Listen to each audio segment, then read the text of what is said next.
So I'm Katie LaSalle. I'm with the New Economy Project and also the New York City Community Land Initiative, or NICELY. And I'm here to tell you a little bit about our legislation that we're fighting for, TOPA and COPA. And so we're not going to do this right now because we don't have that much time, but usually we ask folks to really think about our current system and just the dominance of private and speculative interests in determining, major decisions around our homes, our rent, who owns our homes. And we know that the impact that the system is having on us is widespread gentrification and displacement. And here's a little graphic that we made for the Nicely Coalition. You can see that's us on the right fighting for our communities. We've got real estate on the left. And you can see up at the top the two futures that we're fighting for. We want to make sure that our communities have housing that we collectively own, that we can stay in, that remain affordable over time, versus, this real estate vision for our future. Um, what are these two bills that we're fighting for? One is the Community Opportunity to Purchase Act, which we're fighting for at the city level, and the other is the Tenant Opportunity to Purchase Act in New York State. What are these bills? They would give tenants, community land trusts, and nonprofits the first opportunity to purchase a building when it's up for sale. TOPA, which is the campaign I'm really working on at the state level, is a right that we're fighting for. So this is an organizing tool that's going to help us build power against landlords. We can use our TOPA rights as leverage in rent strikes, collective legal action, corporate campaigns against a landlord, target, and more. How do these two bills, TOPA and COPA, build our power? They increase the cost of flipping buildings. They give local communities an opportunity to intervene in every building sale where tenants are organized. And they increase the amount of housing that is run for people, not for profit. I'm going to just stop there. I know we can keep going, but I did want to just pass it over to Red, how these pieces of legislation would support the struggle of you and your neighbors. Yeah, sure. So, what's up? I'm Red. I am a tenant at 438 West 45th. And some of the story is that we were owned by Daniel Oheb Shalom, one of the worst landlords in New York City's history, really. Really poor living conditions, basically abandoned at a certain point, which made our tenant association have to take over in many ways. So the story is now that Oheb Shalom had to turn over his building to a private equity company who is managing our building. And they're also pretty absent. And they have to do a lot of repairs. They have to put a lot of investment into the building before they can flip it, which is what they're trying to do. And either way, once they make all the repairs, they're not going to turn a profit. So they're not they're taking their time with the repairs if they even plan to do them at all. So what we want to do as tenants is intervene in the process and take over the building from the owners who don't want it. So if we were to have TOPA in place, we could purchase the building from these owners with the support of CLTs, nonprofits. If we get funding from the state government, just to be able to manage the buildings and also purchase the buildings, that would be awesome. And we're also really prepared for it because, like I said, for years we've been doing this ourselves. We've learned a lot about what goes into managing a building. Like the boiler, garbage, repairing the locks on the doors, mailboxes, like a lot of things that you wouldn't really think about. These are things that we've taken into our own hands. So one of the things that I've advocated for when I speak to different politicians about, like trying to pass this is like, we are capable as tenants. We have experience with this. We're capable. I mean, we're here doing stuff like this. We're really involved and we're organized and we have been for a while. So there's a lot that we can do if we were to have the building along with a lot of the other supporting systems. So that's what a lot of my role is to like bridge this movement with the mainstream. I have a newsletter with about 1,300 people who receive every week. It's about health, community, optimism, and happiness, but a lot of my work is now surrounding this movement. So I mainstream this stuff also on my YouTube channel. You can see here when I went up to Albany, my testimonial with a lot of these politicians and stuff. So this is stuff that to a broader audience is very niche and they don't really know too much about it. So when I post about it on YouTube, I talk about this stuff a lot on my podcasts. Um, and then here, this is just like a wrap up of the rally in a local publication, West 42nd Street. Um, these are ways that the average person can learn about these issues, which might seem pretty niche to them, but to me and to others, it's a really big thing. Like community owned housing is what, like in that graphic, we want the future to look like, because it's kind of only two alternatives. Like the alternative is very powerful, like big real estate, big money. That's the reality that we're headed towards, but we can also divert it. So what I'm trying to do is get a big audience. The majority of New Yorkers are renters, to understand their power. I think the rally was a really powerful way to communicate that. Pretty consistently with my newsletter and my content, I try to illustrate this to people. So it's kind of just creating this broader consciousness about what could be, and then using myself and my tenants, my community, as an example of people who are primed and poised to make that a reality. And then we're not the first ones to do this. We have others who have success stories with this, and it's an ongoing narrative that can inspire people to take this upon themselves. One of my friends that attended the rally, he was like, man, this makes me want to take some action. Like, I feel like I should organize my building. And it's like, that's the point. That's what we're trying to do, is get people to have this spark of like, whoa, like I'm a tenant, I have power, my building probably has all this power, but we don't even talk to each other. Imagine if we did. So bridging that gap is how I think we can get that reality in the graphic of community ownership.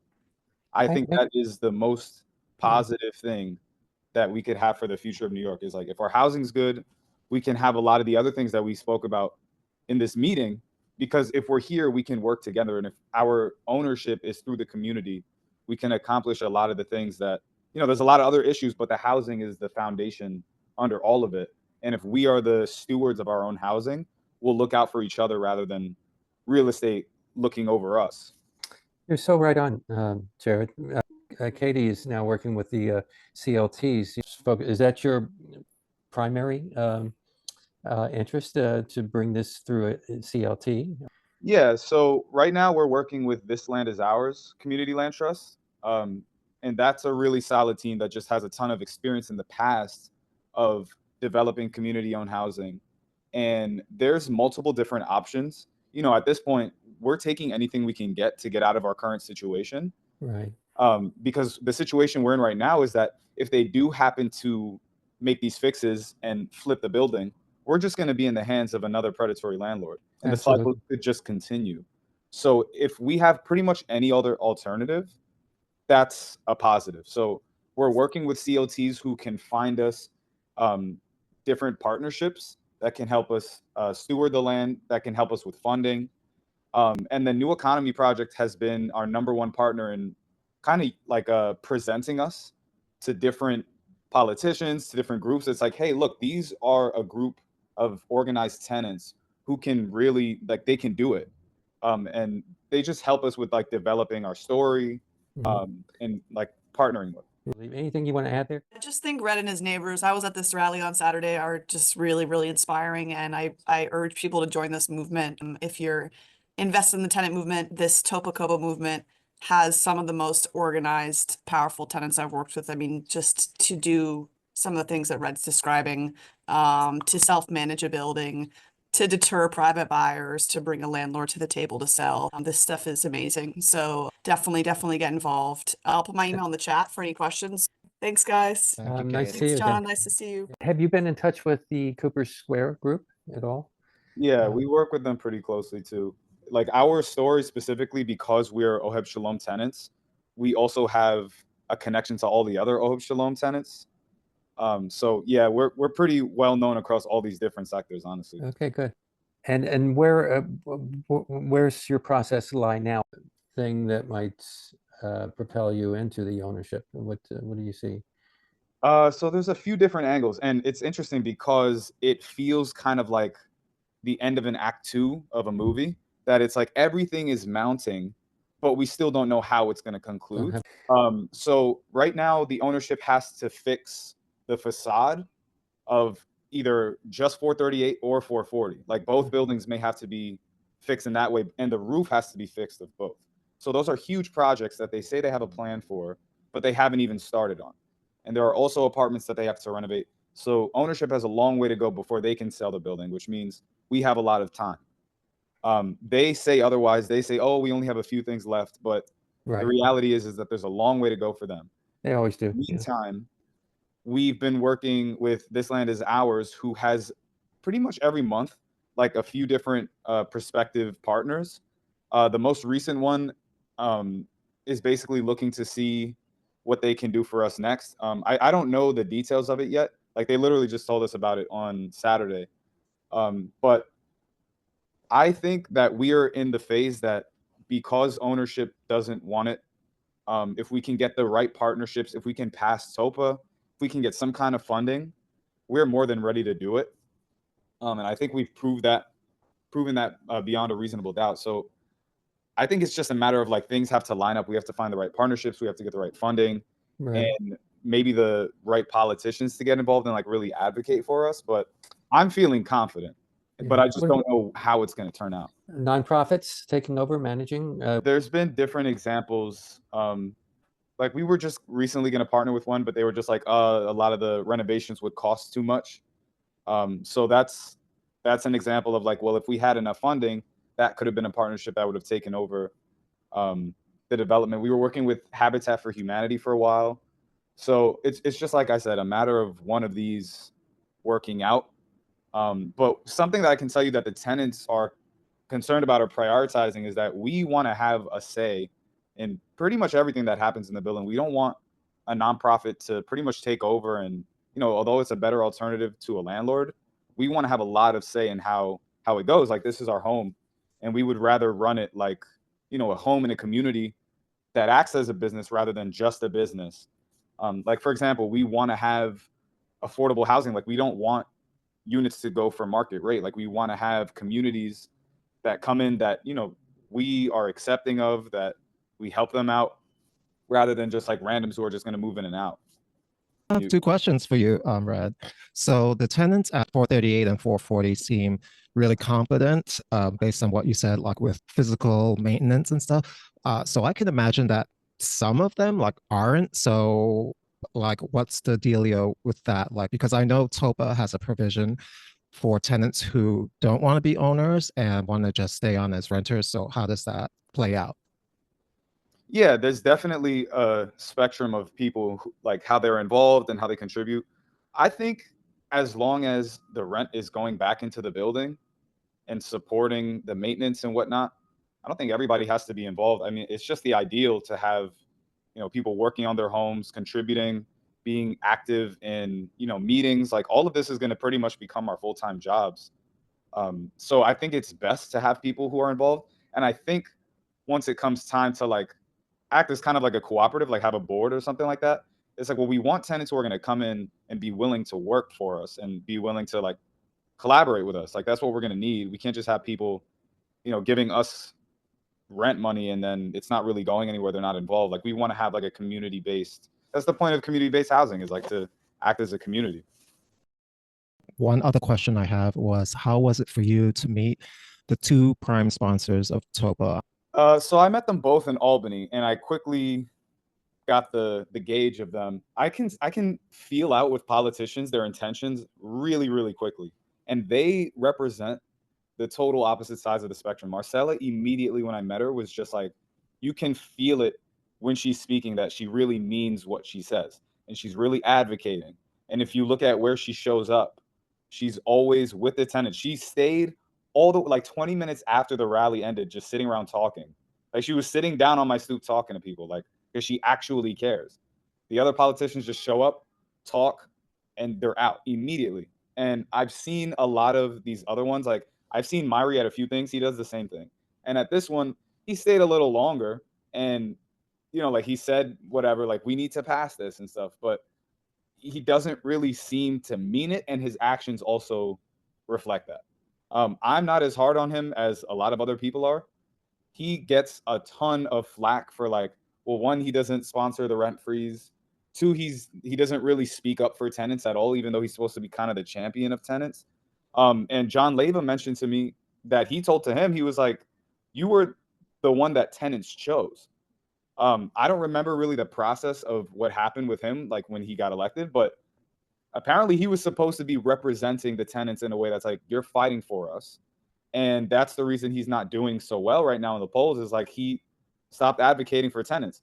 John told him, you turned your back on us. And I don't remember when he was ever advocating for tenants, but it doesn't at all feel right now like he's the guy. I think he's the sponsor of TOPA, and that kind of seems about it. But he seems to be like from a distance, kind of watching to see how this could benefit his political career, being pro or against tenants. So I really just don't know. But I know Marcella is the one that's championing for us by far. There's been no one else that gives me that sort of confidence. I'm glad you're so confident about her, and I think you said it pretty clearly about our politicians. There's so few we can really rely on, and I'm glad you say these things. I mean, it's very clear. A lot of it's optics and where are they going next. Yeah, and our local guys, like Botcher was there, and I believe that he believes in us. Like when I hear him and the way he was talking about it, people were mentioning a lot of the things he said to me afterward. They were like, oh, you know, he gets the idea of it, and I'm sure he does. But there's so much going on that it's like they probably just see this as another thing on the list. So it's like you might get it in theory and you might even get it in policy, but it's like it's so much bigger than that, and it requires so much attention and advocacy above all. You can't advocate for housing and want to demolish NYCHA, you know, like in Chelsea, the Elliott, Chelsea, and Fulton House.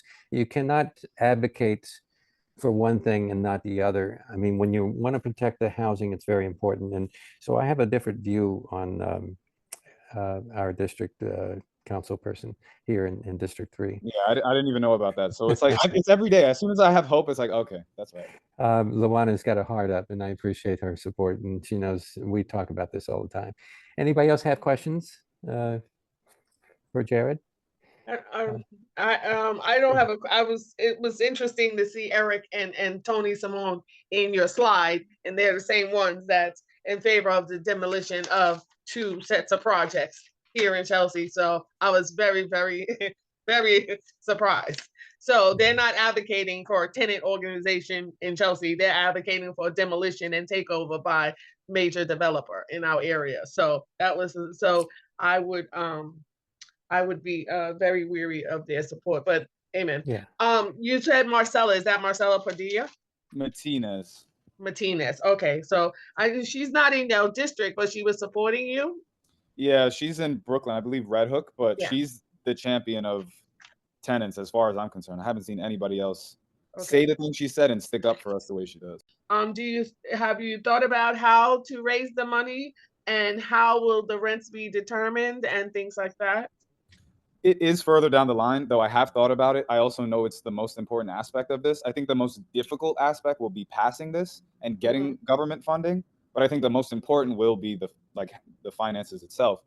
The way I've been trying to do it, you know, and I will say, like, I'm a tenant, right? Like I just kind of got into this a couple years ago, like organizing, advocating, and being really public. But now I'm starting to see like this is becoming a bit of my purpose. Is like, how do I establish my building and then community-owned housing for the rest of my life in New York? Like I want to build New York in that way. So the way that I'm starting is foundation, which is just like knowing people. Like this meeting right here is a perfect way to do that. Going to different events, trying to get really like first name basis with the politicians. I think I've been doing that with the local guys. Like they know me. So I think the more I do that, and then the more I kind of speak about what I want, that's like getting my foot in the door. Fundraising specifically, I've been learning as a skill through some of the other orgs that I'm a part of, which is like writing certain emails, email templates. You know, it's all communication. Being close with the nonprofits works a lot. But long story short, getting money requires you to know people with money.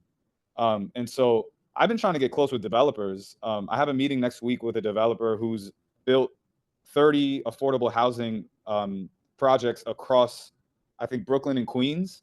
And he was originally an artist. He was a painter. So he got into developing by wanting to, you know, do good for the community. So it's like, I want to know those kind of people so that I can see how they did it, so that I can, partner with them in 10 years or however many years. And, learn the skills so that, yeah, we can raise money for something like this. And as far as the tenants go, I think it really matters to sort of talent scout to see who is an ideal tenant. That really matters. Like, they're an integral part of this ecosystem that we're building. So if we can find ways to really vet people and see, like, do they have a background in organizing? Do they come from a place where they have been participating in their buildings in the past? Like, we want to build an all-star team of tenants to build this ecosystem. So it's something that will take years, but this is what I do every day. Like, I think about this all day, every day. I try to put action towards it one way or the other. Stuff like this is super helpful because not only does it build the network, it helps me learn. It helps me realize, like, who should I know? Like when Sam was presenting earlier about the transit and like Penn Station, all that stuff, it's like, I never thought of that. Like, it never dawned on me, but it's like, it's crucial to know people like that because they build and they plan. It's crucial to know people who work with homeless people because they are the foundational part of neighborhoods and communities. It's crucial to know the politicians because they're kind of like the ones who shape policy and funding. So all of it is crucial to know. I'm starting from like the very bottom, like a rent stabilized tenant who grew up in the neighborhood that I'm now trying to help develop. So it's going to take a while, but it's like, it's all a matter of every day doing something progressive towards this goal of like that you saw in that graphic, like community owned housing, and the other side of that we're trying to avoid, which is like real estate and money and like us being pushed out. Do Yeah. you have a team that works with you and other residents that are supporting what you? Oh yeah.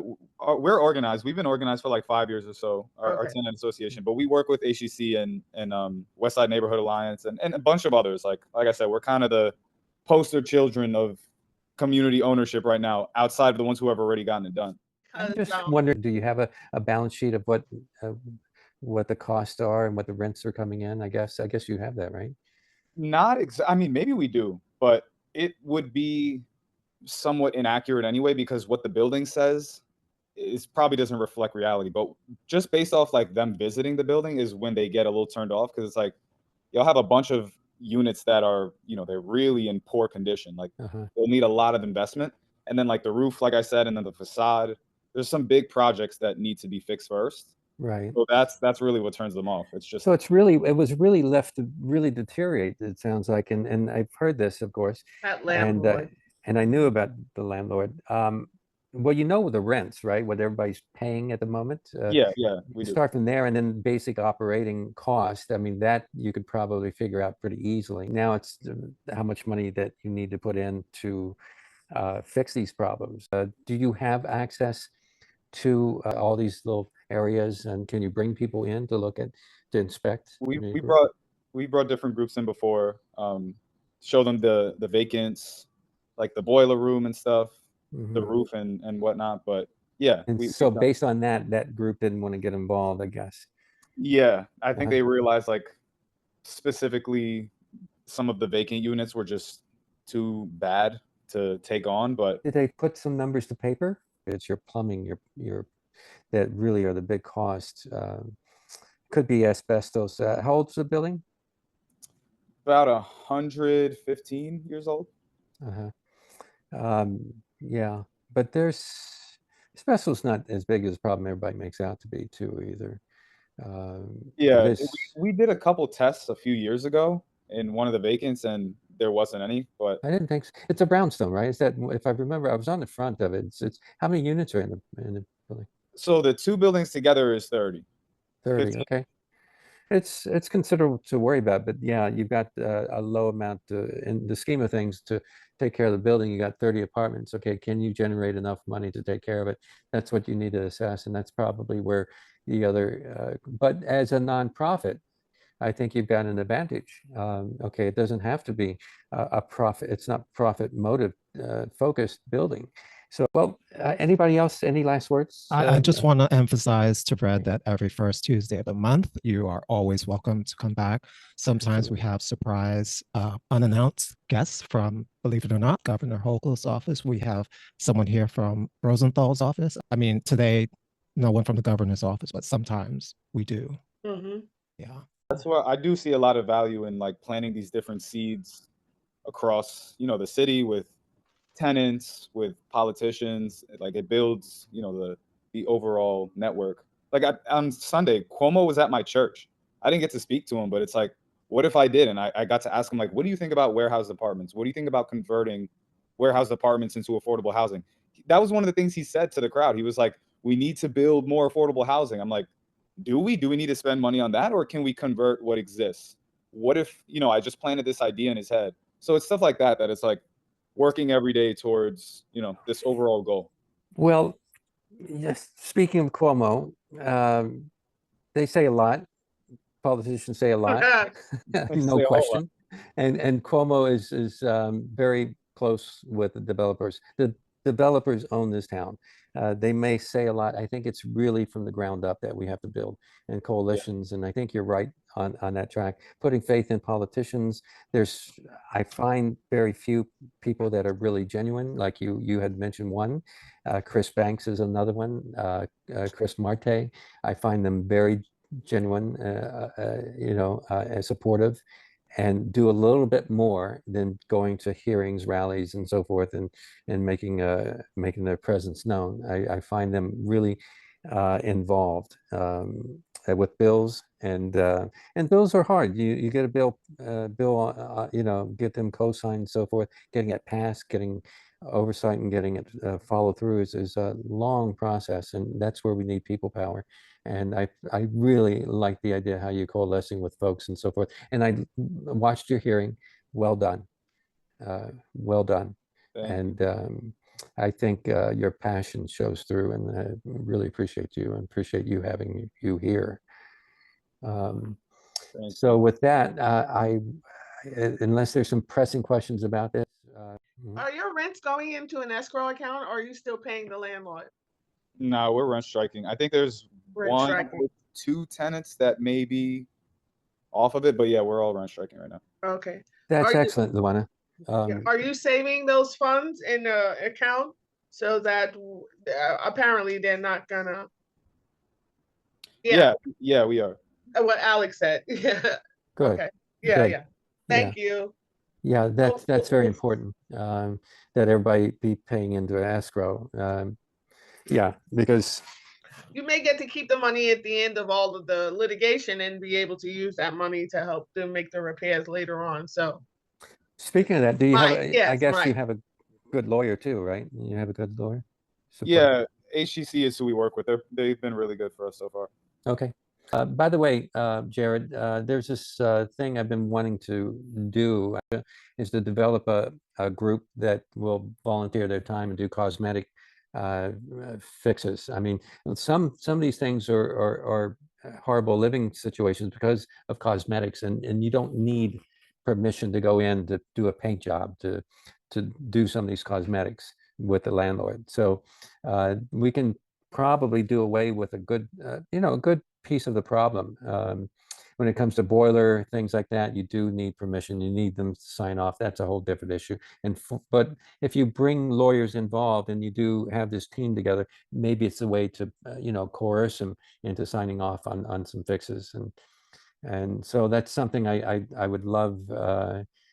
Maybe you think about that. Maybe we can talk about that in the future. Yeah, that would be really great. And I've also thought in the past of like partnering with different contractors and different groups that, you know, may not just want to do stuff out of charity, but it's like, how can we find a partnership to where you do some work for us, we help you out, we refer you to other buildings and tenants, like, you know, create our own small economy.